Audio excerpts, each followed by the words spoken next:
Todas, ¿cómo están? Bueno, hoy vamos a empezar un capítulo también muy importante, muy apasionante, muy actual de la medicina y de la salud de los laboral, de la salud de los trabajadores, como es el tema de salud mental y trabajo. Las docentes de este pequeño ciclo son la psicóloga Erika Ríos. Erika integra el área de salud y trabajo del Colegio de Psicólogos, ha sido docente adscripta en la cátedra de trabajo de campo laboral en psicología, ¿verdad? Y ha colaborado en su trabajo con la carrera y hemos hecho también conjuntamente varios trabajos de investigación y de intervención sobre salud mental, en particular con trabajadores de cooperativas y otros grupos de trabajadores. También ha sido docente el año pasado en el curso de evaluación del daño en salud de los trabajadores que la carrera realizó el año pasado y que, bueno, esperemos que poder volver a repetirlo. Por eso esta primera parte de la clase la va a dar Erika, y en el día de mañana tenemos una clase de la doctora también psiquiatra y de psicología Marité Colovini. Erika, adelante. Bueno, buenas tardes a todos y a todas. Gracias por la invitación que nos hicieron al área del Colegio de Psicólogos. Bueno, me gustaría poder empezar. Voy a ir compartiendo, digamos, en breve algunas placas, digamos, en lo que va a ser la presentación de un PowerPoint, donde esa, digamos, va a ser un poco la línea de trabajo que vamos a seguir en esta clase. Pero bueno, me gustaría poder empezar introduciendo de alguna manera la cuestión de salud mental y trabajo, considerando lo que sería un breve ejercicio de historización de esta práctica, ya que, bueno, justamente es un campo, digamos, donde se pueden visibilizar, a mi parecer, por lo menos, unas cuantas dificultades que presentan los marcos legales sobre los cuales trabajamos en la intersección en salud y trabajo, ¿no? Entonces me parece que poder introducir algo de eso es interesante para tener una perspectiva bastante amplia, que no solamente impacta en el trabajo de quienes trabajamos desde la salud mental, es decir, los psicólogos, psicólogas y psiquiatras, sino que también esto repercute en lo que es la construcción de una concepción de salud. Bueno, voy a empezar entonces a compartir algunas plaquitas.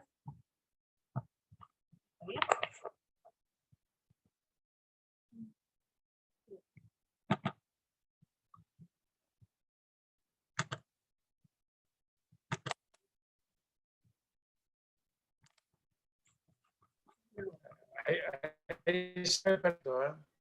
Sí, ahí vamos. Esta vez.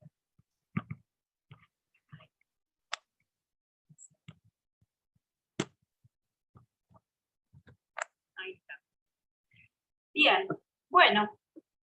En esta introducción que decía, digamos, de poder empezar a hacer un ejercicio de historización, de cómo llegamos un poco al punto en el cual nos situamos en esta intersección de salud mental y trabajo, desde la lógica que lo planteaba Jorge, digamos, bueno, Jorge ha sido uno de nuestros grandes transmisores en esta línea de trabajo que tiene que ver con la medicina social,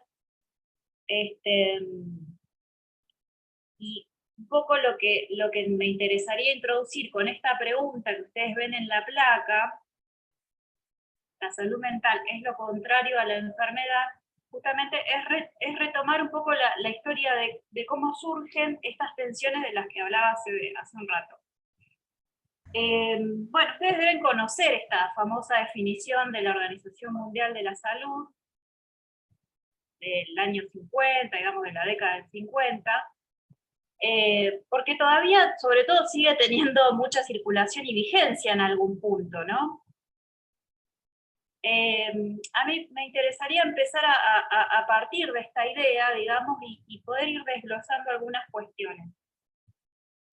Según esta definición, la salud es el estado de completo bienestar físico, psíquico y social, y no solo la ausencia de enfermedad.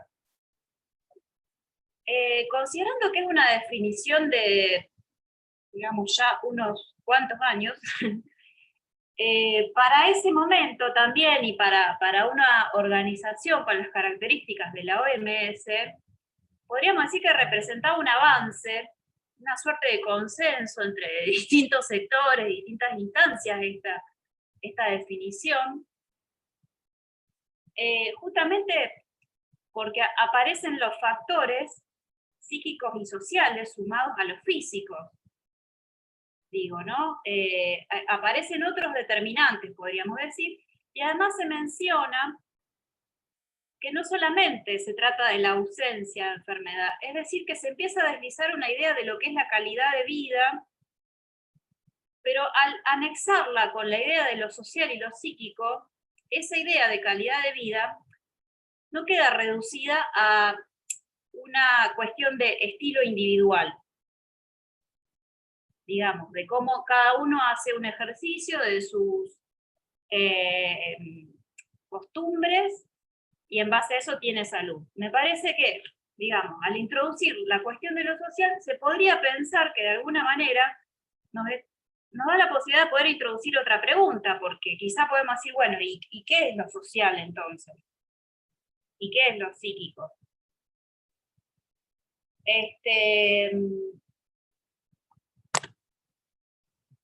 De todas maneras,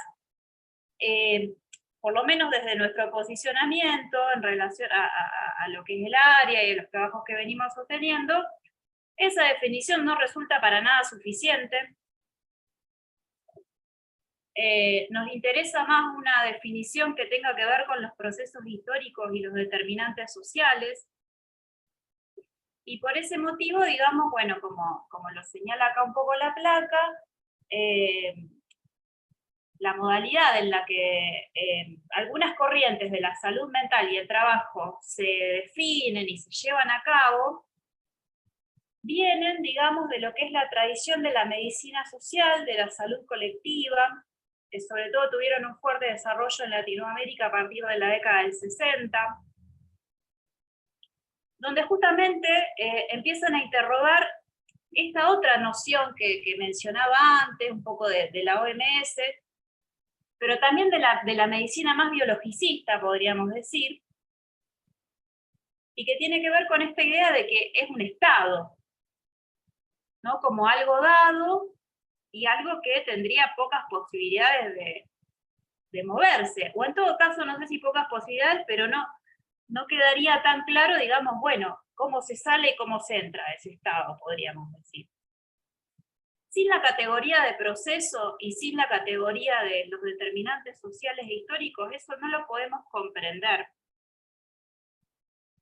Y en ese sentido, hablando de trabajo, justamente, para estas tradiciones de la medicina social en la cual nosotros, digamos, nos incorporamos y nos sumamos, el trabajo aparece como uno de los determinantes sociales de la salud. ¿Esto qué quiere decir? Que no es, digamos, un detalle menor o una cuestión accesoria, cómo trabajamos, dónde trabajamos, con quiénes trabajamos, características que las podríamos enlazar, digamos, a lo que son. Quizás ustedes ya han escuchado hablar de las condiciones y medio ambientes de trabajo, de la organización del trabajo. Entonces, bueno, además de esta cuestión de lo que es el proceso histórico para pensar la salud, Es decir, poder ubicar también cómo la salud entra en el terreno de las disputas de las políticas sociales y públicas, de las legislaciones. La salud no es solamente eso que se construye desde las instituciones y los trabajadores de la salud, como podemos ser nosotros, una parte de ese sector, sino también desde lo que se construye desde las instancias políticas y legislativas, que tienen una injerencia muy importante, y sobre todo en materia de salud laboral. Porque bueno, yo voy a ir avanzando un poquito más adelante, voy a hacer una especie de interlocución entre lo que son algunas nociones de salud y lo que tiene que ver con cuáles son los marcos y las posibilidades que nos brinda la ley actual de riesgos de trabajo. Y nos vamos a encontrar con que efectivamente en lo que tiene que ver con salud mental, tenemos muchísimas cuestiones deficitarias que determinan nuestra práctica, digamos, lo que refiere a cuestiones de psicología y de psiquiatría, digamos, de salud mental. Determinan, condicionan y limitan bastante, digamos, aquello que nosotros podemos hacer para ingerir en esta idea de la prevención en salud. Porque además, si hablamos de que la salud es un proceso histórico, social e individual, estamos hablando de que hay posibilidades de anticiparse a que algunos de esos procesos que producen daños en la salud no sucedan. Y esto es algo, digamos, que lo digo con convicción, digamos, de que realmente es posible, de que no hay que naturalizar que sucedan determinados accidentes en los lugares de trabajo. De que cuando nos dicen esto es un engaño.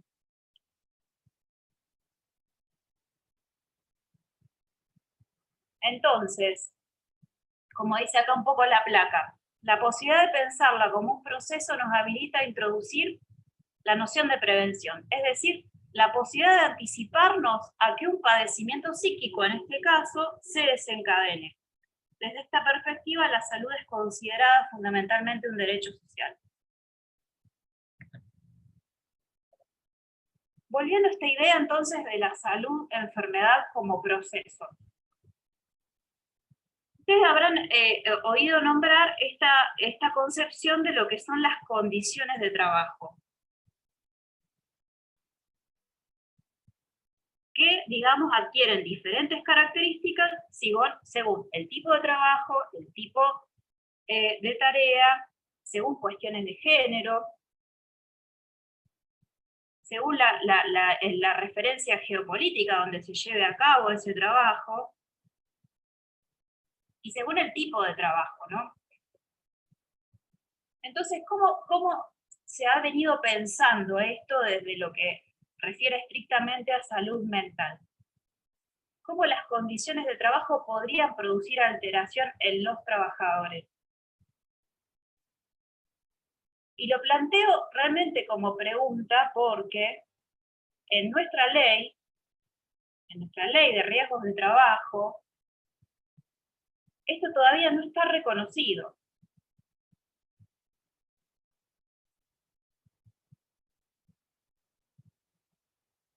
Distintas corrientes de la psicología han desarrollado conocimientos específicos en torno a las alteraciones de salud mental que se originan como efecto de las condiciones de trabajo. Historizando un poco, digamos, si bien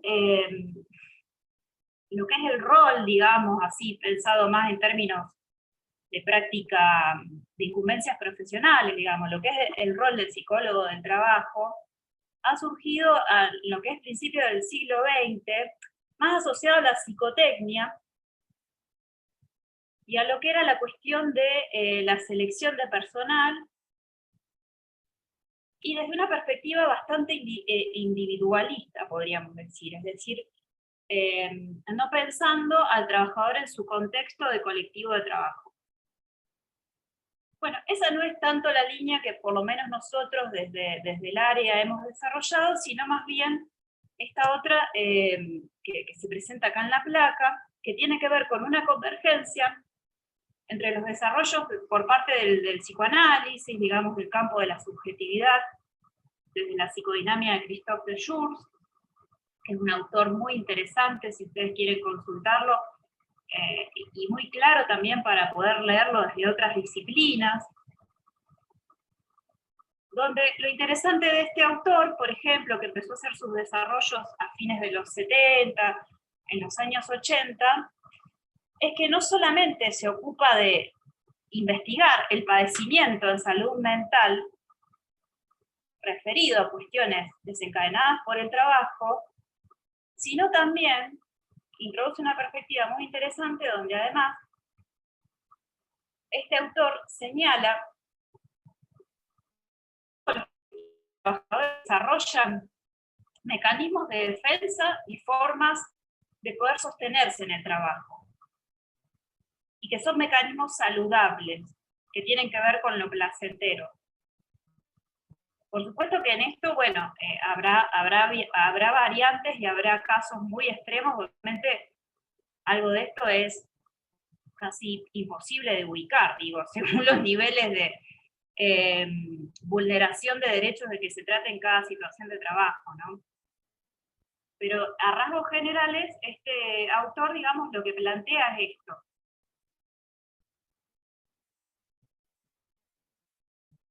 Otra línea importante, digamos, en esta intersección, desde donde, que es una línea que se ha desarrollado desde sus orígenes más bien en Europa, pero que se ha extendido también a Latinoamérica, y que además es interesante, digamos, tenerla en cuenta porque, bueno, justamente la superintendencia, digamos, al disponer de sus normativas y ciertos protocolos, tiene en cuenta esta línea. Los factores y riesgos psicosociales se desprenden de la CIMAT, Condiciones y Medio Ambiente de Trabajo. Para detallarlo a grosso modo, digamos, podríamos ubicar 4 apartados de lo que serían las CIMAT, donde podemos ubicar aspectos vinculados a lo temporal, turnos, horarios rotativos, descansos, carga horaria, podríamos agregar, el contenido del trabajo, si el trabajo es monótono, rutinario, si es creativo, si las tareas son claras o son difusas. Otro aspecto, podemos ubicar el vínculo con los pares y con los superiores. Son vínculos que se dan en una triangularidad, digamos, que presentan diferencias. Y, digamos, otro apartado donde podríamos ubicar las condiciones contractuales.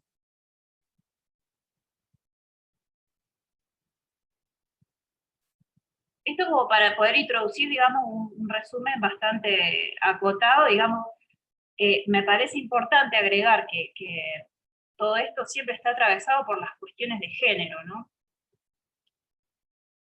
Que le viene a sumar, digamos, por lo menos hasta tanto está la cosa ahora, un factor de complejidad a todas estas cuestiones. Y de hecho, bueno, el trabajo, el teletrabajo, por ejemplo, en el marco de la pandemia, mucho tiene que decir sobre eso.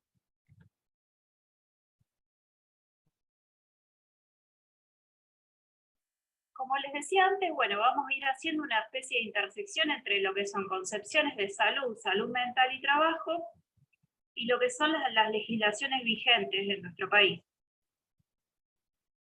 En el artículo 6 de la Ley de Riesgos del Trabajo, plantea que se consideran accidentes de trabajo a todo acontecimiento súbito y violento ocurrido por el hecho o en ocasión del trabajo, o en el trayecto entre el domicilio del trabajo, lugar de trabajo, siempre y cuando el damnificado no hubiera interrumpido o alterado dicho trayecto. Los famosos accidentes in itinere. El trabajador podrá declarar por escrito ante el empleador y dentro de las 72 horas ante el asegurador que el itinere se modifica por razones de estudio, concurrencia, otro empleo o atención familiar, directo enfermo y no conveniente, debiendo presentar pertinente certificado. Bueno, esto es lo que dice el artículo 6. Hay otro apartado que refiere a lo que conocemos como enfermedades profesionales. Son aquellas que se encuentran vinculadas en el listado que elabora el Poder Ejecutivo anualmente. Este listado identifica agente de riesgo, cuadro clínico y actividades, en capacidad de determinar por sí la enfermedad profesional. Las enfermedades no incluidas en el listado, en ningún caso, esto lo dice la ley, serán consideradas resarcibles. Bueno, yo estoy yendo así como con una linealidad importante. Si surgen preguntas o quieren hacer algún comentario, lo pueden hacer, por supuesto.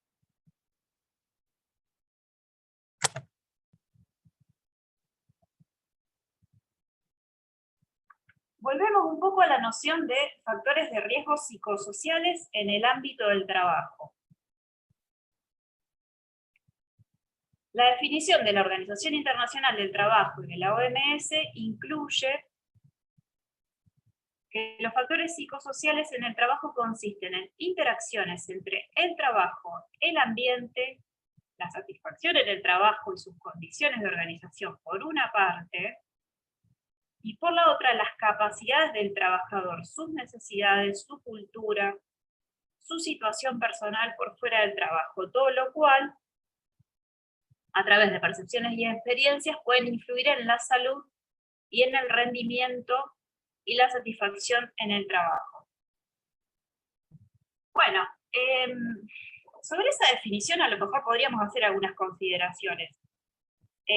Porque la verdad que está bastante en discusión, digamos, hasta dónde las características personales pueden influir en cómo uno trabaja, y hasta dónde eso no es de otra manera, digamos, ¿no? Es decir, cómo la organización del trabajo efectivamente nos determina en el modo en el que podemos trabajar y producir.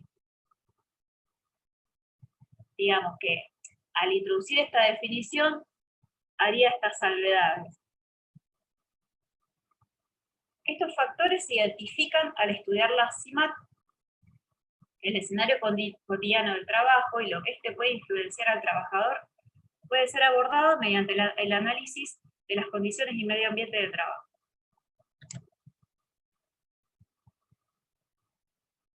Bien, y ahora lo que aporta, digamos, esta placa es información de un informe que se realizó por la Superintendencia de Riesgos de Trabajo en el año 2012, y que nos va introduciendo un poquito más en tema, ¿no? En esto que hablamos de la cuestión de cómo está el estado de la cosa de lo que refiere a salud mental y trabajo. Bueno, para conocer uno de los modos en que se abordan los factores de riesgo psicosocial en el sistema de riesgos del trabajo, se consideró, desde la Superintendencia, el registro de accidentes de trabajo y enfermedades profesionales. Como síntesis de lo hallado, se destaca la presencia de la categoría problemas relacionados con el horario estresante del trabajo en la variable diagnóstico del registro. La misma corresponde al diagnóstico de las alteraciones a la salud registradas en el sistema. Como veíamos antes, digamos, los factores vinculados con el horario están contemplados dentro de lo que son los factores psicosociales del trabajo, y que por primera vez, por lo menos, aparece, digamos, en un registro de una investigación que hizo la Superintendencia. Los diagnósticos que incluyen la organización del trabajo aparecen mayoritariamente encuadrados como enfermedades profesionales. De los 133 diagnósticos, solamente 32 fueron utilizados para las declaraciones hechas al sistema del 2010. Entre ellos son solamente los que concentran el 95,8%, encontrándose en los primeros lugares el trastorno de estrés postraumático, que más adelante vamos a ver de qué se trata esta categoría, seguido por otras reacciones al estrés grave. Es decir, digamos que también hay que considerar que cuando se conforma el listado de enfermedades profesionales, porque cuando hablamos de salud mental estamos hablando de esa categoría de enfermedades profesionales, fundamentalmente, y no como dice la ley, que solamente se va a reconocer aquello que sea originado por un accidente, digamos. Desde salud mental sabemos que hay procesos subjetivos que generan sufrimiento y padecimiento y patologías, digamos, en lo que refiere a salud mental, que se desencadenan no teniendo que guardar ningún tipo de relación con accidentes, sino que se desencadenan por las condiciones de la organización del trabajo. Eso aún no está contemplado por la ley vigente. Pero además, digamos, podemos quizá considerar que cuando se conforman estos listados de enfermedades profesionales, fundamentalmente lo que se tiene en cuenta son este tipo de estudios basados en lo que registra el sistema. Y sabemos que hay una infinidad de casos, digamos, que quedan por fuera de ese registro.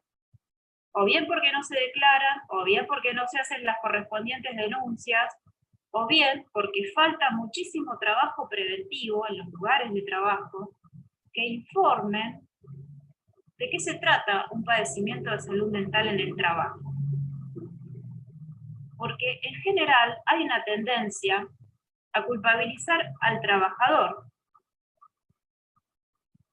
cuando se trata de un padecimiento subjetivo. Y podríamos poner, no sé, ejemplos bastante burdos, si se quiere, digamos, pero esto es algo que por lo menos en mi práctica yo lo he escuchado muchísimo, y que por ejemplo tiene que ver con la situación del famoso ausentismo, digamos, ¿no? Donde se mete a un montón de situaciones variables en una misma bolsa, y donde no aparece la pregunta de parte de los empleadores, ¿por qué falta el que falta? Sino que en general, digamos, se suele hacer una lectura sancionatoria del ausentismo. Cuando si esto lo abordáramos desde una perspectiva preventiva, considerando los factores de riesgo de la organización del trabajo, podríamos considerar que a veces el ausentismo, digamos, es un punto de llegada al cual se llegó después de que algunas situaciones desencadenadas por las condiciones de trabajo llegaron a un punto límite para determinadas personas donde directamente no queda otra que dejar de concurrir al trabajo.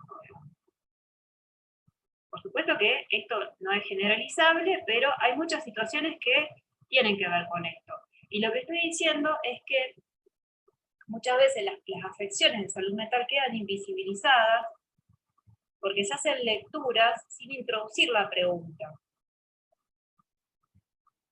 Porque no están considerados estos aspectos, digamos. Es decir, que si uno falta, tiene que faltar porque se quebró un brazo, porque está con bronquitis, o porque tiene hepatitis, o porque no sé qué otra cosa. Pero si uno, digamos, transita una afección en salud mental, en lo que es el terreno de lo laboral, aparecen grandes dificultades para que estas cosas sean reconocidas por la parte empleadora, y muchas veces se termina culpabilizando al trabajador de tal manera que ni el trabajador mismo cree que tiene derecho a poder faltar al trabajo por cuestiones referidas a salud mental.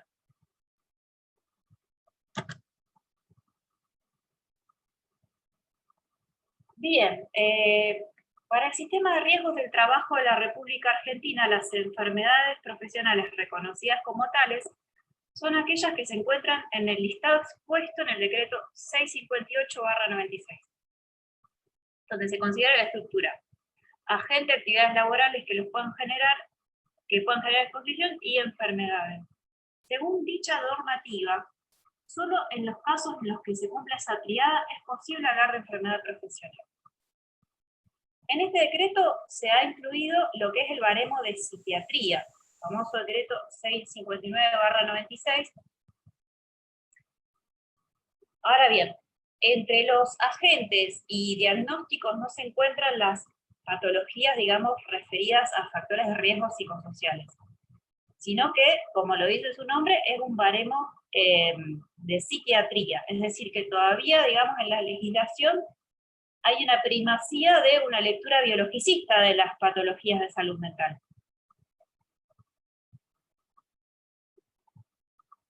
Y estas, digamos, afecciones psiquiátricas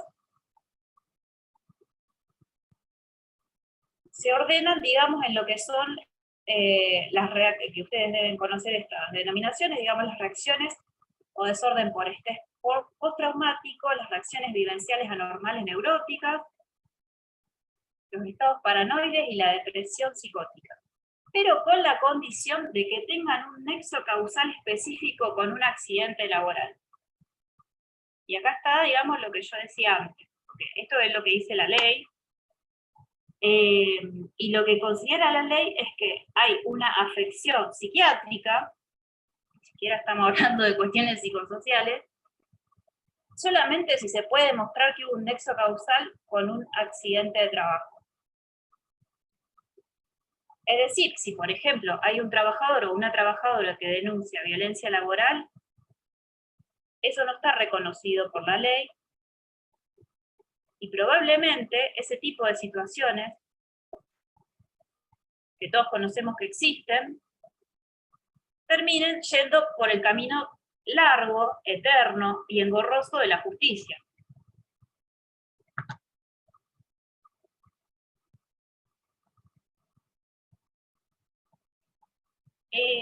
Además agrega otra cosa que a los psicólogos y las psicólogas realmente nos corre de un plumerazo, podríamos decir, ¿no? Estas definiciones. Las lesiones psiquiátricas que serán evaluadas son las que deriven de las enfermedades profesionales que configuren en el listado, diagnosticadas como permanentes o secuelas de accidente. Un poco, digamos, en relación a lo que venía trayendo antes. Las enfermedades psicopatológicas no serán motivo de resarcimiento económico, ya que en su totalidad estas enfermedades tienen una base estructural. Esto es lo que dice la ley.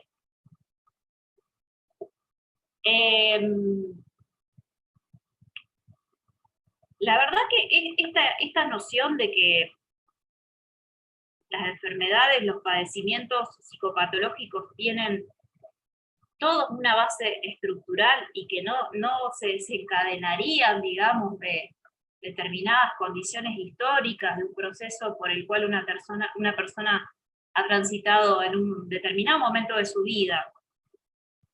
Y si hablamos en materia de trabajo, por una determinada organización del trabajo,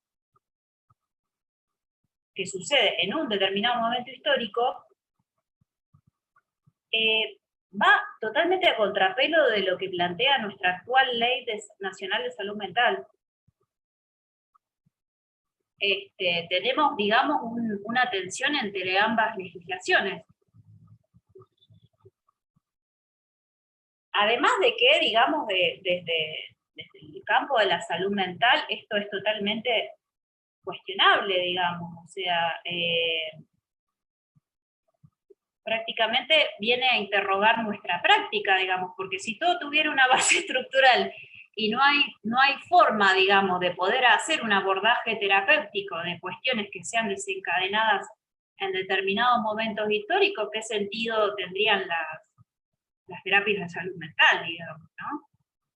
Es como una idea bastante cuestionable. Y que además, justamente, desconoce profundamente el factor dinámico e histórico del cual hablaba antes, al principio. Lo podemos pensar desde la categoría de daño psíquico, que pertenece más al campo de lo jurídico, o del trauma psíquico, que es específicamente del campo de la salud mental.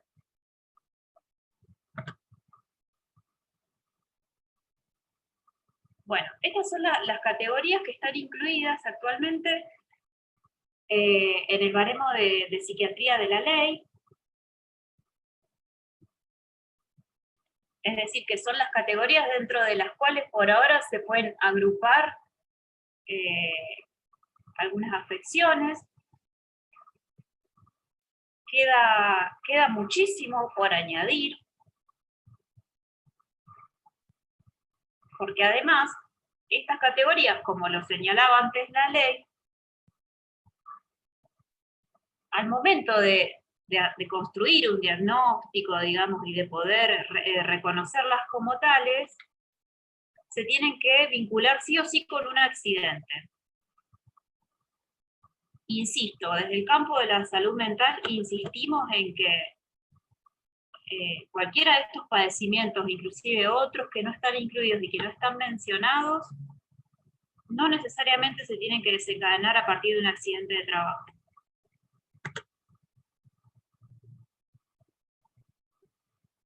Por nombrar algunos ejemplos de cuáles serían esos otros padecimientos que no están contemplados todavía en la ley y que muchas veces terminan yendo, digamos, por la vía de la judicialización de los casos y que de alguna manera terminan siendo más tarde o más temprano reconocidos, en el mejor de los casos por la justicia, desde la categoría de daño psíquico. Podemos hablar del mobbing, de la violencia laboral, el acoso sexual, psíquico, la agresión física inclusive, el síndrome de burnout, también desarrollado como desgaste mental. Toda una serie de manifestaciones subclínicas, digamos, que a lo mejor no llegan a conformar un cuadro diagnóstico, pero que a su vez van avisando de alguna manera, que son indicadores de que hay algo en la organización del trabajo y en la CIMAC que está produciendo estas manifestaciones justamente. Bueno, el consumo problemático de sustancias, adicciones diversas. También, digamos, desde esto, ¿no? Desde el campo de la salud mental y el trabajo, hay muchísimas investigaciones donde hay determinadas condiciones de trabajo que, de alguna manera, traccionan a los y las trabajadores a determinados procesos patologizantes, digamos. ¿Qué quiero decir con esto? El consumo problemático. Bueno, y Jorge en esto tiene hecha numerosas investigaciones respecto bueno, en el marco, no digo de qué rubros laborales, digo, pero sí de qué condiciones de trabajo se encuentran altos indicadores de consumo problemático. Eso es casual, es azaroso.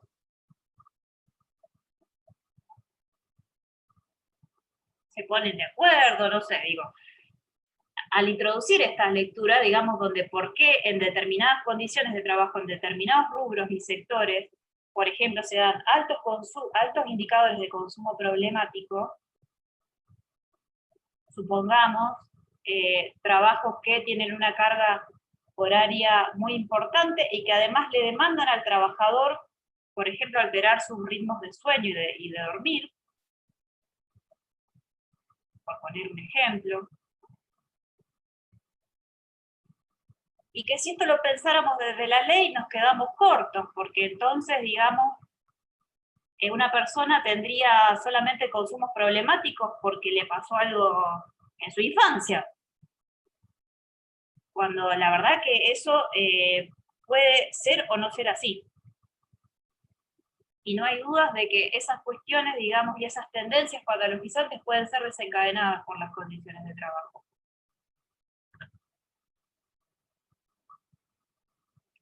Además hice, digamos, una detención en lo que es el consumo problemático porque está incluido en nuestra Ley Nacional de Salud Mental como un problema de salud mental.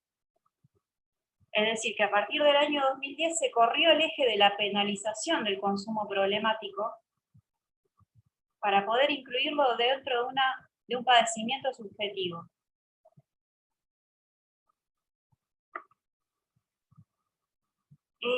¿Cómo se evalúa esta cuestión del daño en salud mental?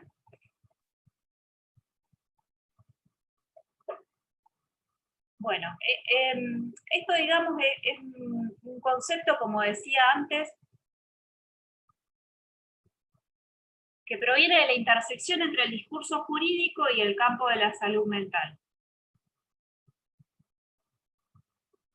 pero que en sus orígenes la categoría de daño psíquico es propia del discurso jurídico. Autores de este campo señalan, como puede ser Zanoni, por ejemplo, señalan que el daño psíquico sería el menoscabo que a consecuencia de un acontecimiento o evento determinado sufre una persona, ya sea en sus bienes naturales, en su propiedad o en su patrimonio. Considerando que el psiquismo es un bien natural de todas las personas. Esto, digamos, está planteado así porque estamos dentro de las definiciones del campo del derecho. El concepto de daño psíquico proviene del campo jurídico en un intento de diferenciarlo del daño moral.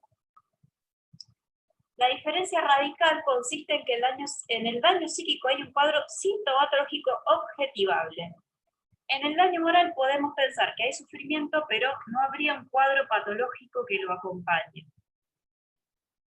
En este sentido, digamos, el campo jurídico, podríamos decir, ha hecho un avance en esto que veníamos señalando antes, digamos, inclusive al momento de poder incluir patologías psicosociales, estrictamente de salud mental, sin que esto tenga que tener un sustrato biológico, por ejemplo.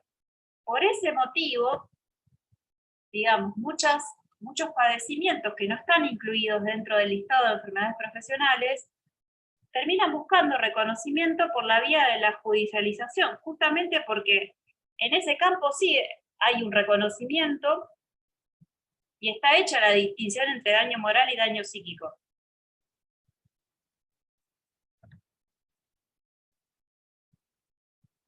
Ahora, si nos vamos a lo que es estrictamente el campo de la salud mental,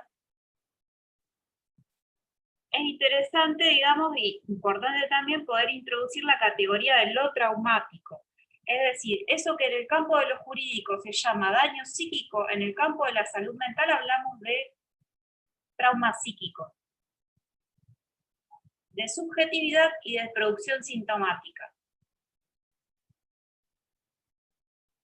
En este campo, la causalidad no es lineal porque nuestro objeto es la subjetividad.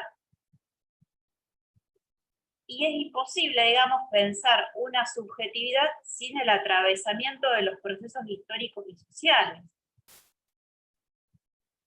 Entonces, esta lógica que de alguna manera se establece en la ley para poder encontrar la causalidad de un accidente, de una enfermedad profesional, entra en bastantes contraposiciones a la idea de pensar la cuestión de la subjetividad. Porque tenemos muchísimos más elementos que hacer introducir en ese análisis. La complejidad presente en todo proceso de salud de enfermedad en una persona cuando la abordamos desde la salud mental implica que necesariamente indaguemos la complejidad de los procesos subjetivos. No todo accidente es traumático y no todo suceso conmovedor produce un daño psíquico. Es decir, que como decía antes, no solamente puede haber presencia de daño psíquico sin que haya habido un accidente laboral, sino que no hay por qué presuponer que un accidente necesariamente vaya a generar un daño psíquico. ¿Secuelas psíquicas? Sí, sin duda. Pero no es lo mismo que hablar de trauma o hablar de daño psíquico. Se trata de fenómenos singulares, donde cada persona significa y elabora un determinado suceso de una forma particular.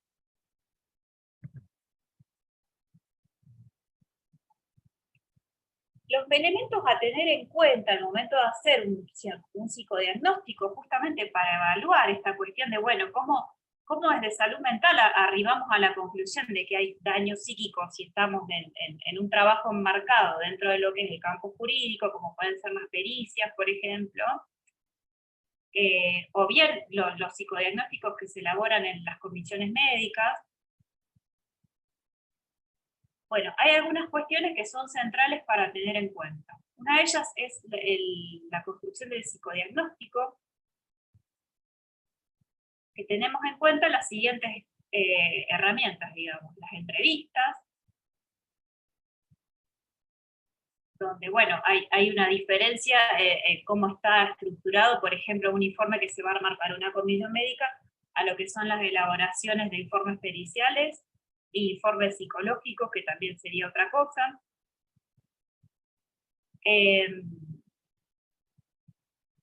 Para las evaluaciones en las comisiones médicas hay una batería de test exigibles por la ley, que son el HTP, la persona bajo la lluvia y el Bender.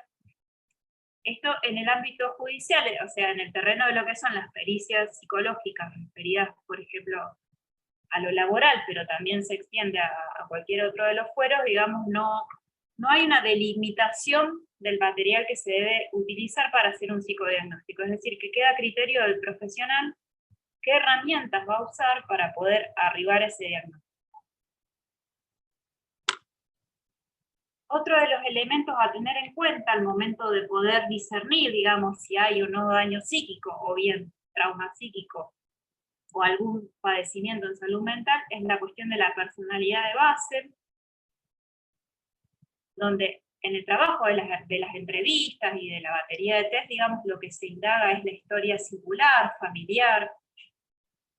En lo que es el trabajo pericial, por ejemplo, no se trabaja con menos de 3 o 4 entrevistas en profundidad, alrededor de 1 hora, digamos, pueden durar estas entrevistas. Y donde al introducir esta categoría, justamente, lo que se hace es poder despejar qué de ese padecimiento que un psicólogo o un psiquiatra encuentra al momento de hacerle una entrevista a un trabajador, qué de ese padecimiento tiene que ver con las condiciones actuales de la organización del trabajo y qué de ese padecimiento se podría asociar a cuestiones más del orden individual y familiar, que se quiere. Es decir, que para nosotros, del campo de la salud mental, eso científicamente es posible de ser diferenciado.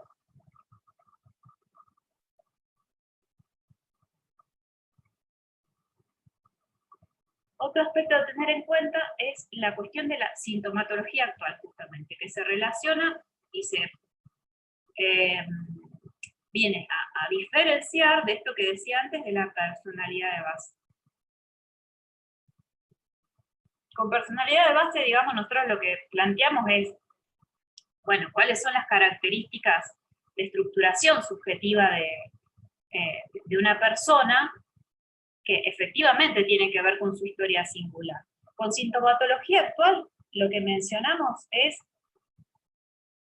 cuáles son esos procesos de padecimiento o sufrimiento subjetivo que se han desencadenado en un determinado momento histórico y que si hablamos en materia de cuestiones laborales, en determinada situación de trabajo, organización del trabajo y condiciones y medio ambiente de trabajo. En lo que es el trabajo en el marco de las pericias se considera que hay daño si los síntomas son posteriores al acontecimiento o los acontecimientos que pudieron haber producido ese daño.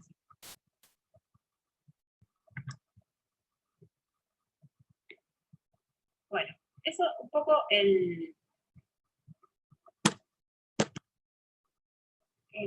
vamos a volver al...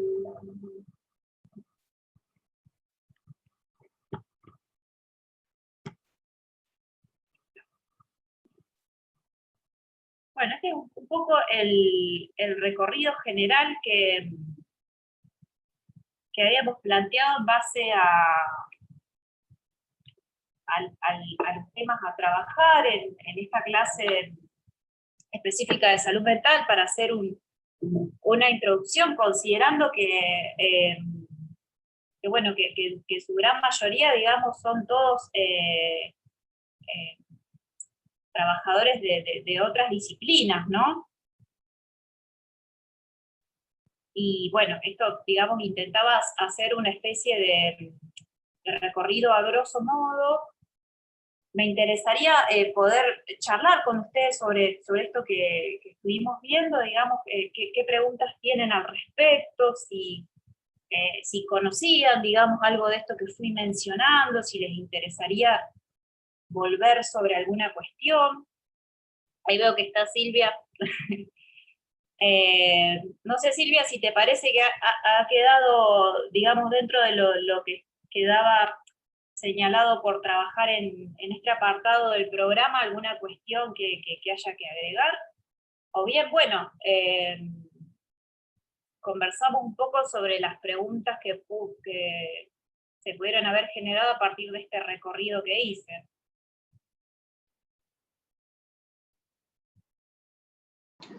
No, está perfecto, Erika.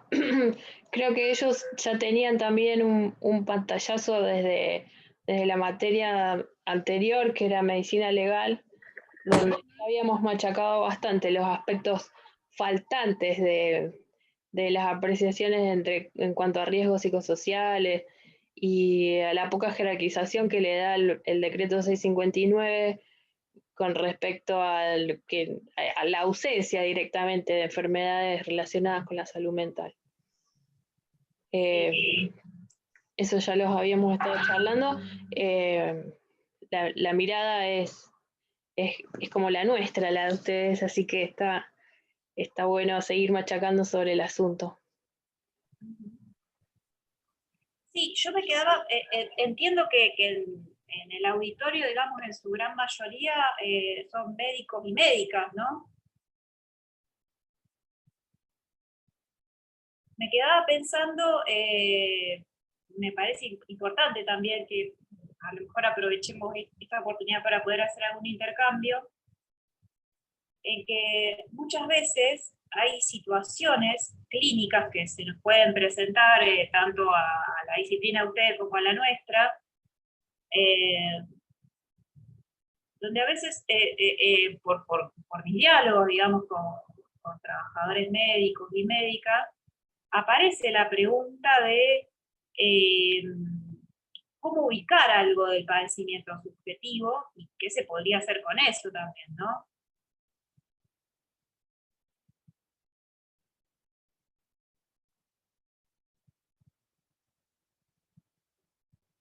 Es decir, digamos, a veces hay situaciones que tienen que ver con el padecimiento psíquico que quizá quedan muy circunscritas a lo que es el reconocimiento de la práctica de los psicólogos, digamos, y a veces probablemente ustedes en su cotidiano de trabajo se encuentren con algunos de estos indicadores que decía, de estas manifestaciones subclínicas,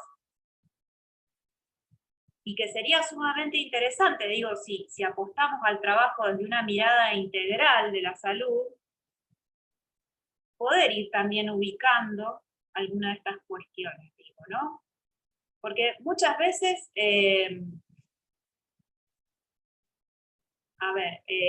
por ejemplo, bueno, lo que es el campo de las pericias judiciales, que es un campo donde también desarrollo mi práctica, digamos, muchas veces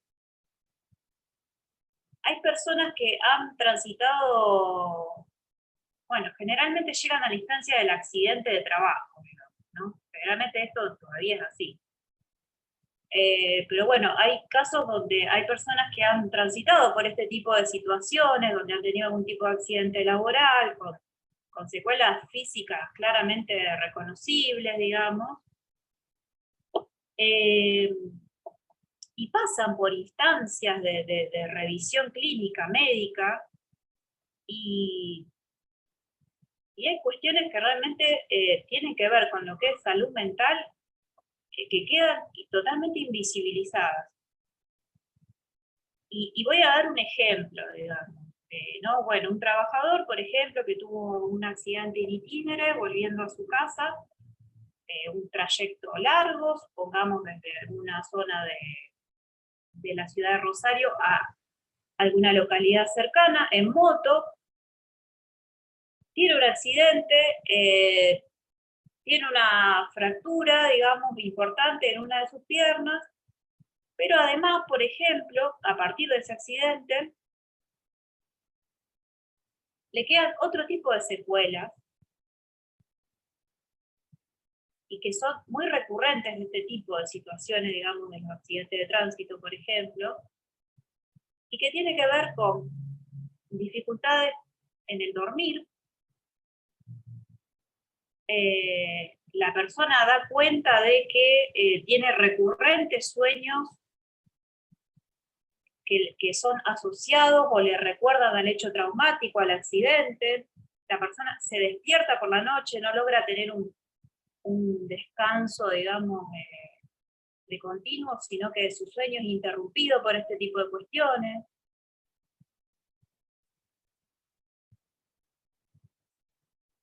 La persona empieza a desarrollar toda una manifestación fóbica, digamos, donde da cuenta de que desde que tuvo ese accidente no puede salir solo a la calle, o no se puede subir más una moto, por ejemplo. Entonces digo, todas estas cuestiones son aspectos que quizá claramente puedan aparecer en una entrevista médica y que muchas veces, digamos, quedan por fuera a lo mejor de algunos registros, siendo que a veces la única posibilidad de que esto quede registrado en una historia clínica, porque, insisto, si consideramos, digamos, a la salud desde una concepción integral, esto tiene que tener, si esto aparece o si mediante las preguntas que se pueda hacer en una entrevista clínica, digamos, se pueda indagar algo de eso, es importante que tenga algún registro, porque muchas veces, digamos, justamente por cómo está configurado el sistema, muchas veces hay personas que tengan enfermedades laborales o accidentes laborales que tengan la oportunidad solamente de llegar a un control médico. Y puede ser una oportunidad para que algo de estas cuestiones en salud mental pueda quedar registrado. Y además a veces se le informe al paciente inclusive, porque muchas veces los pacientes dan cuenta de la sintomatología que tienen, pero no lo pueden registrar como una cuestión que esté vinculada a padecimientos de salud mental. Sobre todo si hablamos de sectores de trabajadores vulnerables, digamos, donde sí, hay una compañera que quiere hacer una pregunta. Sí. Hola Erika, buenas tardes. En mi caso particular, se ve mucho que quienes están pasando estas situaciones, así de cualquier tipo de psicopatía o cualquier así padecimiento mental, son personas que se accidentan, son accidentógenos o recurren en patologías muy características de estos cuadros, así angustia, y esa detección. Nosotros, por lo menos, hay muchos chicos acá de mi cohorte o desde el abordaje biopsicosocial del individuo, entonces creo que ninguno de acá desestima saber que una persona accidentógena o que recurre en ciertas patologías, algo también de psicogénesis de enfermedades trae. Nosotros, por ejemplo, en el ámbito laboral, que me toca más ahora que antes, lo que más me sirvió a mí para que esto que es tan intangible se vea y se trate y se entiendan, fue capacitar a mandos medios. Porque en muchas las capacitaciones siempre están orientadas al colaborador o a operarios, y si el colaborador tiene una psicopatía o no está cómodo en su trabajo o tiene algo de su ámbito personal, se enferma recurrentemente o se accidenta, y mandos medios no entiende nunca la situación o no entiende por dónde deviene, y tampoco colabora con la recuperación o con la reinserción posterior de un accidente de gravedad, por ejemplo. Como me decías vos, yo tengo un itinerario bastante áspero que quedó con una secuelar bastante áspera, y si bueno capacitas mandos medios, es como que todo decanta en el colaborador y nunca va a ser abordado también así, ¿viste? De la manera más oportuna. Claro, a mí me sirvió muchísimo eso. Justamente porque, por eso digo que a veces hay muchos casos que a la única instancia que van a llegar es a la instancia de la consulta médica, porque todavía está esta primacía de que, digamos, la salud y la enfermedad es lo que se puede demostrar o lo que se puede mostrar. En lo que es, pero esto está así en la ley, yo no estoy diciendo que los médicos y las médicas hagan esto. Estoy diciendo que esto está estructurado de esta manera en la ley y desde ese marco se trabaja. Entonces digo, quienes trabajamos desde una lógica preventiva, en realidad es una apuesta lo que estamos haciendo. Sí, creo que también, Erika, tiene que ver, a lo mejor, no sé, la experiencia que vos tenés con los médicos, qué edad tienen esos médicos y en qué tipo de estructura o desarrollo o modelo de atención fueron formados. Por ejemplo, yo vas a ver que compartí en el grupo, creo que una visión de salud, como lo plantea, por ejemplo, Floreal Ferrara, digamos, es una vuelta de rosca bastante importante y de hecho fue el primero que evidenció a la salud mental como, digamos, incorporándola dentro de esa integralidad, que es una palabra que se escucha mucho y que muy pocos saben qué quiere decir. Y lo mismo si lees el artículo de Menéndez que dice estilo de vida, riesgo y constructo social, digamos, hoy me parece que la universidad, con el cambio de programa que ha hecho, me parece que la visión que los jóvenes médicos salientes al menos de la Universidad Nacional de Rosario tienen una visión que es muy diferente, por ejemplo, a la que me formé yo, que tengo casi 50 años, pero que soy médica generalista, me formé en la UOCRA, en un sindicato, entonces, digamos, ahí el consumo problemático, digamos, hoy todo el mundo se altera por el consumo problemático existió toda la vida, lo que pasaba es que le ponían otros títulos, o lo decían de otra forma, o sea, hoy el consumo problemático es por un accidente, a lo mejor por un consumo problemático de ¿qué? De alcohol, digamos, de una sustancia prohibida cualquiera, o no, de una sustancia que no está prohibida, sino que está tomada fuera de contexto y sin medicación y asociada a otras cosas, digamos, y me parece que un poco tiene que ver la construcción de la normativa con esa construcción social y quién hizo esas normativas, en qué año y desde qué perspectiva. Digo, ¿no? A ver, me parece que eso es lo que nos puede dar la capacidad de cambio, ¿no? Y después la salud mental, esto que es la salud de los locos, ¿no? Y yo vivo, viva la locura, digo, porque a veces la locura te salva de algunas realidades, ¿no? Y digo, bueno, vamos al artículo de qué es normal y qué es anormal, ¿no? Digamos, ¿quién es el que traza esa línea? Y creo que eso te atraviesa de una manera en cualquier sentido y en la salud laboral lo mismo. Nosotros, una vivencia que fue muy fuerte en la UOCRA, por ejemplo, fue cuando se incorporó a los trabajadores de Telecom como afiliados de la UOCRA, solo por una cuestión, digamos, política o un modo de sindicalizarse, y veíamos las crisis fóbicas, por ejemplo, de la gente que tenía los COL, ¿no? Y donde hicimos un trabajo científico que Jorge participó porque él nos daba salud laboral en la residencia, y hicimos un trabajo y vimos que tenía que ver no tanto con el maltrato que recibían, con el que hablaban, por ejemplo, sino por la presión que la propia empresa les ponía. ¿Por qué? Porque su salario era muy bajo y lo que hacía que fuera jugoso su sueldo eran los premios. Y entonces en un grupo de 40 personas hacían 4 grupos de 10 y la competencia es quién vendía más. ¿Y dónde vimos que había mayores problemas? En el área de reclamos. ¿Por qué? Porque la propia empresa los obligaba a que, aunque reclamaran algo, tenían que venderle. Y si ellos lograban pasarle al call de ventas un reclamo, sumaban puntos, ¿no? Entonces era una lucha encarnizada entre ellos mismos, ¿sí? Y no tenía que ver con el maltrato del ciudadano al cual estaban llamando, sino la competencia entre ellos mismos, porque el premio se lo daban solo a un grupo, ¿no?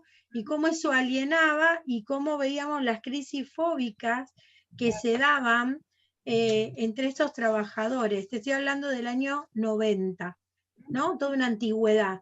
Y donde en esa época no había ni CRT ni nada de esto. Pero se ve que poco hemos aprendido, porque aún hoy hay un vacío importante.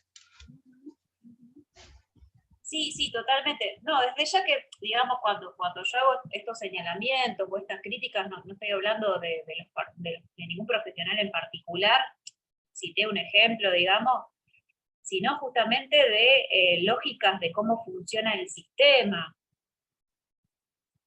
donde todos estamos atravesados de alguna manera por esas lógicas, y bueno, todos trabajamos en el marco de distintos equipos interdisciplinarios, y en el marco de esas mismas experiencias, por ejemplo, nos podemos encontrar con una coexistencia de estos discursos que decías vos recién, María Cecilia, por ejemplo, ¿no? De las tradiciones más sanitaristas, vinculadas, por ejemplo, a la concepción de salud de Floreal Ferrara, o por ejemplo nos podemos encontrar con algún colega o algún compañero de trabajo que sea como de alguna manera un representante de las líneas más duras, más tecnicista, más biologicista. Digo, esto está, si bien por suerte, digamos, me alegra esto que transmitía recién María Cecilia, en el sentido de que, bueno, también la formación, por lo menos en la universidad pública, se va modificando, se va interrogando, y hay algo de esto que empieza a traducirse en profesionales con perspectiva más integral. Y, a ver, los psicólogos y psicólogas no estamos exentos de esto. También estas discusiones se dan en nuestro campo, digamos, hay quienes, también en una entrevista psicológica, el daño psíquico puede pasar de largo y no ser registrado. De hecho, en mi experiencia particular, por ejemplo, a mí me ha tocado asesorar, digamos, equipos consultoras, digamos, de abogados y de equipos judiciales, donde había pericias psicológicas que groseramente pasaban por alto indicadores de daño psíquico. Por eso digo que esto, digamos, no tiene que ver con una cuestión de, bueno, de qué profesión o de qué profesional, sino de que esto, digamos, todavía sigue siendo sostenido así por el sistema, y que en la actualidad nos encontramos con esta diversidad de miradas, por las cuales muchas veces una persona, digamos, un paciente o una persona que tuvo un accidente, va transitando, digamos, ¿no? Y según con quién le toca, se va construyendo en base a una mirada diferente. Por eso yo lo planteaba, digamos, como un campo de disputa, y que sobre todo en lo que refiere a salud mental hay muchísimas cuestiones invisibilizadas, y que la consulta clínica con médicos, digamos, cualquiera de las especialidades que sean, muchas veces puede ser una oportunidad para que algo de esto tenga algún registro. Y bueno, y por otra parte sí, coincido con esto que decía María Victoria, digamos, de que el trabajo preventivo tiene que ser con los lugares de coordinación de los trabajos, a los medios, si se quiere,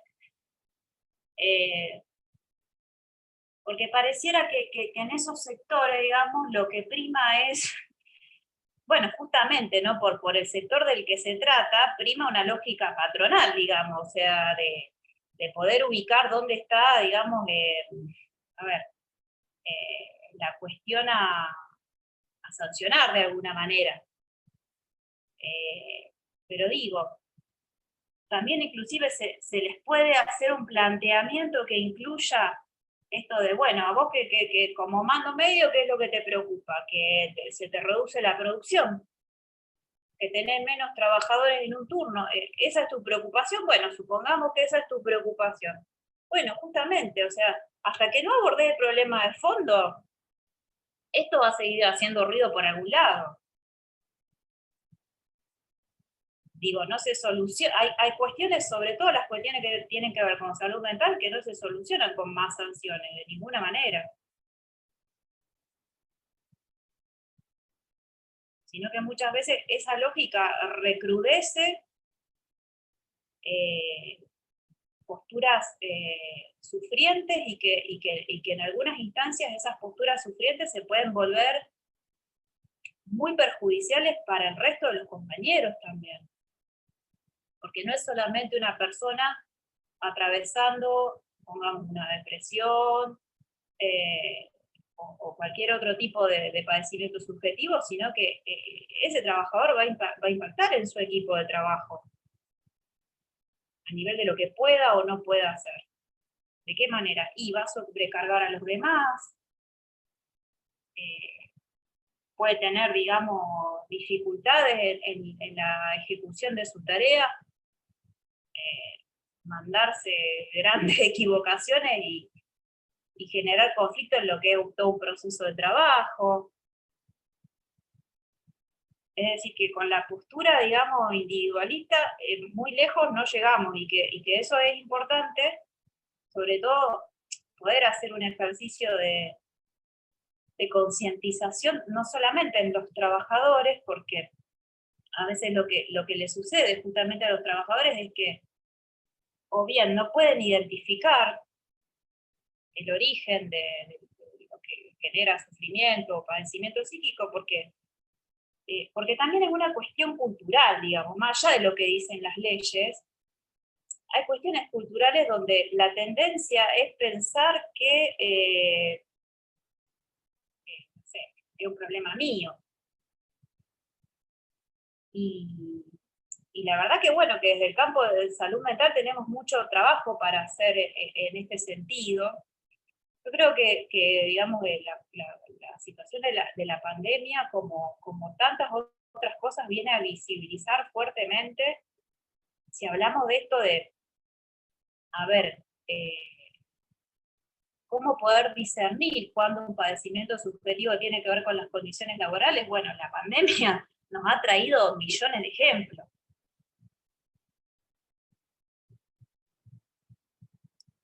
Digo, no sé, el teletrabajo en casa, por ejemplo, para las mujeres. Si hablamos de carga mental, si hablamos de lo que implica, digamos, de la doble presencia, como se suele llamar en este aspecto.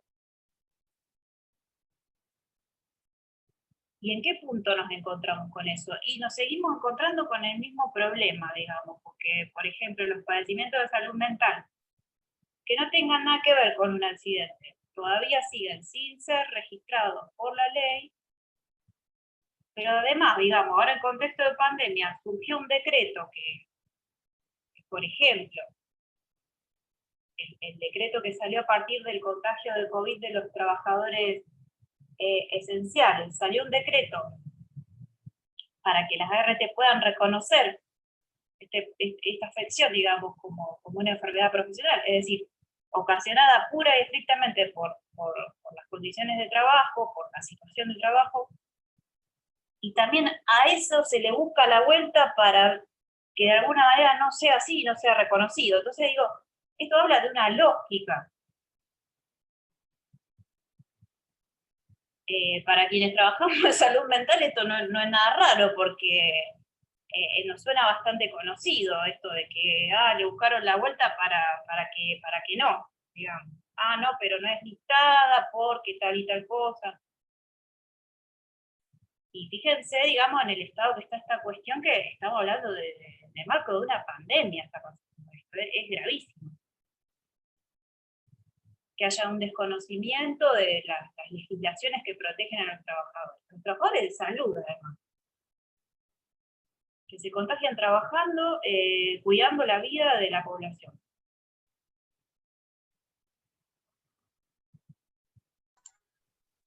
Bueno, no sé si... Yo ahí disiento un poco, porque yo por ejemplo tengo las dos ramas más grandes, las dos empresas más grandes que me toca asesorar, estuvimos siempre exentos del ASPO desde la hora cero, y los contagios, yo tengo 2 plazas muy grandes.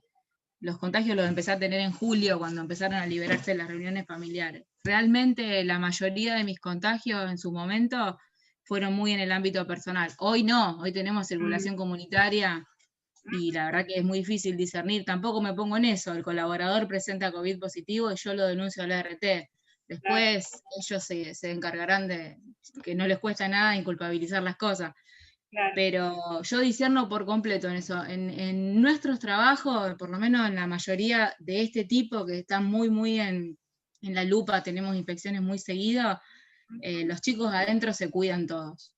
Los comedores tenemos dispuesto una modalidad bárbara, que es donde más contagios se puede ver uno cuando se retiran los elementos de protección. No, yo realmente en el trabajo tenemos cámaras. A ver, pero cuando yo me refería a los contagios, sí, por supuesto que bueno, en lo que refiere a la provincia de Santa Fe, esto se desmadró, digamos, al pasar de Aspo a Dipo.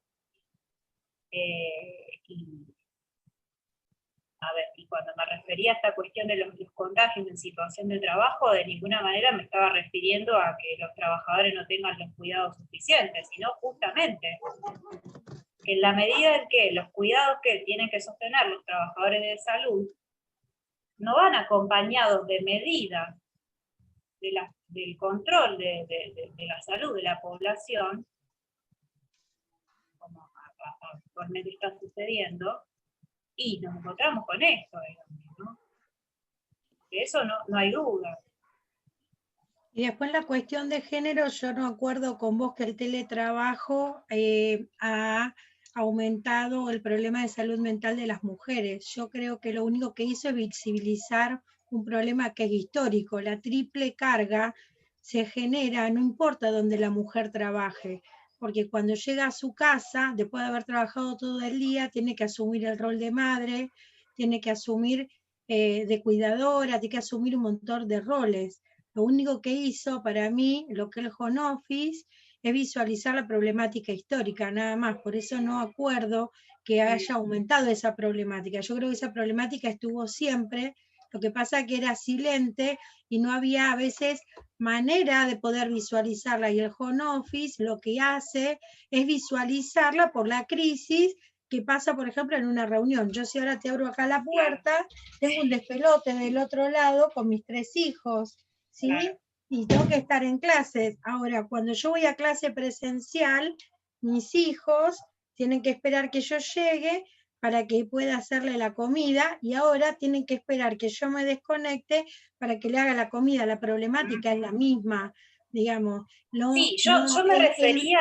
El saco no hace al monje, digo, el problema existe, hay situaciones de crisis que creo que ayudan para agendar y para visualizar. Ahora, el problema es histórico y es de siempre. Totalmente, pero de hecho estos indicadores, digamos, de lo que es la doble presencia, la carga mental por la doble presencia que nos implica a las mujeres, digamos, esto desde ya que es totalmente anterior a la pandemia, eso no hay duda. A lo que me refería, digamos, es cómo esta situación recrudece, si se quiere, esos factores de riesgo en el sentido de que, por ejemplo, las escuelas están cerradas. ¿Eso qué implica? Que los chicos están todo el día en casa, porque además son, digamos, la población que menos permitido de alguna manera tiene poder salir a socializar, si se quiere, digo. Entonces, por supuesto que esto existe desde antes y es histórico. Muchísimo anterior. Inclusive digo en lo que refiere a situaciones de mujeres que se dedican al trabajo doméstico, a las amas de casa, digamos. O sea, no hay que salir de casa para trabajar para que esto no sea una carga para la mujer. A lo que me refería, digamos, es cómo, digamos, esta situación viene a recrudecer un montón de padecimientos, si se quiere, preexistentes a esta pandemia. Y que sí, desde ya que ojalá que sirva también para visibilizar algo de esto.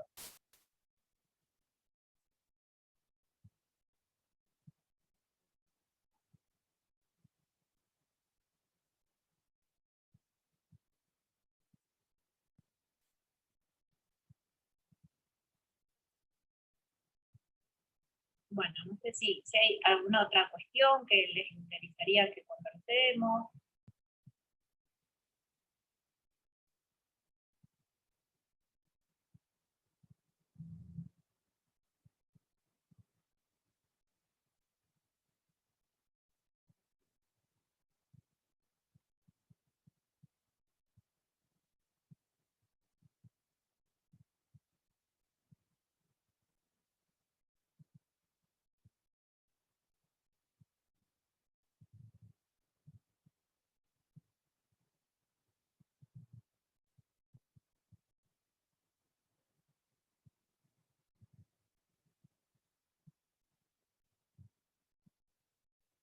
Bueno, no sé, Silvia, ¿qué te parece? Si a lo mejor no hay más preguntas o comentarios, podemos dejar acá y en todo caso, si en algún momento llega a surgir alguna otra cuestión, bueno, seguimos en contacto.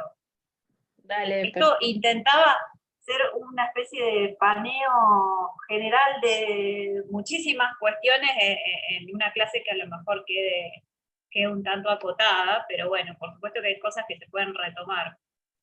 seguro. Muchas gracias, Erika. Bueno.